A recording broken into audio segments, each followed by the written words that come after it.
And Of we course. saw on social media that you were at the Bernie Sanders rally and you were posting Mhm. pictures from the bushes. From a Just bush. tell Yeah. me, what was it like? Wait, just really quick, can we show the picture? We have actually have a picture of Win in the bushes, just sitting I there was, watching Looks I was like, very him. relaxing. Yeah. I was like, Yes. liberals are growing like weeds. And can we show number Uh, 11, the video of the overflow area for us, which yeah. you took a picture or a video of? Thank you. The Number 11. oligarchy. I'm talking about That's how just we are overflow. living today in an oligarchic form of society. What made you want to go? Was it more Mhm. AOC or Bernie? Do you think Yeah. that they're the future?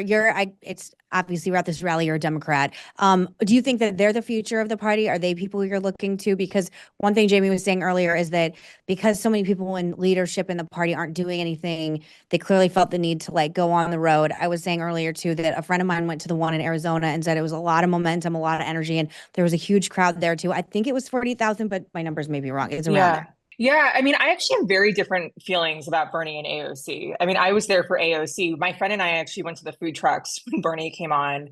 Mhm. I mean, we listened sort of like while we were eating our burritos. And then we got out actually before he finished to beat traffic. Like we were really there for AOC. And Megan and Miranda, as you guys know, like I have never felt, I grew up in New England. I'm a little bit repulsed by feelings of like any sort of extremity. Like I just get Mhm. very uncomfortable with any extreme on either side. And so, I feel like I surprised myself even by going. I think that for me with AOC specifically, like she's the only person who made any sense to me in the days after the election.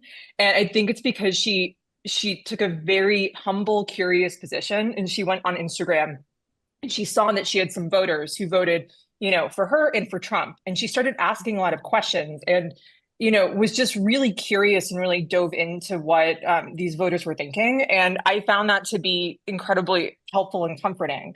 It wasn't someone who was acting like they knew everything. It wasn't someone who was acting like we should all just be hiding. It was a really interesting fact-finding mission. And I loved what she had to say on Saturday as well. What was she like live? Well, I put this on my Instagram. I mean, this is a little grandiose, but I was like, I feel like I was seeing the political version of Beyonce. My husband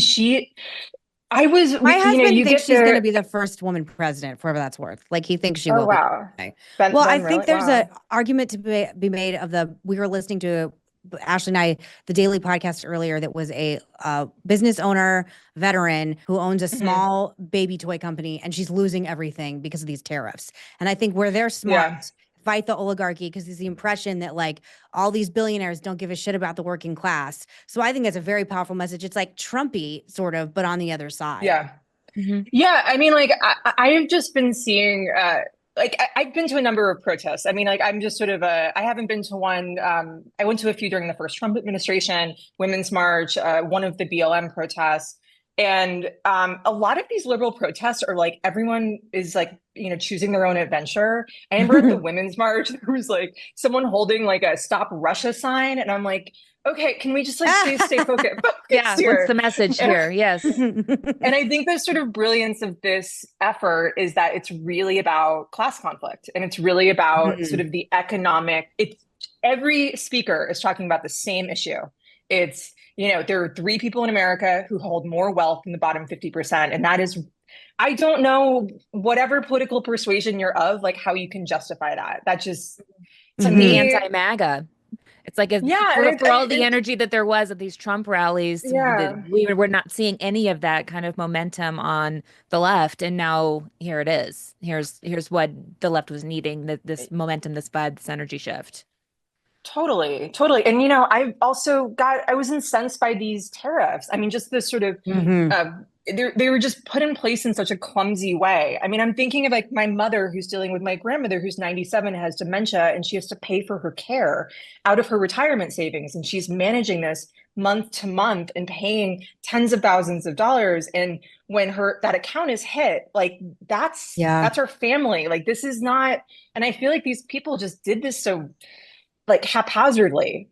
Yeah, I think also Republicans really need to be paying attention to this because, again, when I first heard about the crowd numbers for AOC and Bernie in Arizona with my friends who were journalists who went, and were like, it's saying like similar momentum to what we saw with Obama, like similar momentum we saw with Trump. Like, we really need to watch this. And then when I saw you, because obviously you're someone who's very politically engaged and inspired by her, like, this is a woman who is, I mean, dangerous is the wrong word because she's very smart, but just like she could do this. And I think Republicans need to be aware that like she has a lot of support. And what you're saying about like class warfare, Miranda, and we're talking about with the tariffs, like I agree, like we've been very upset about the tariffs because just like a lot of people we know are getting hit.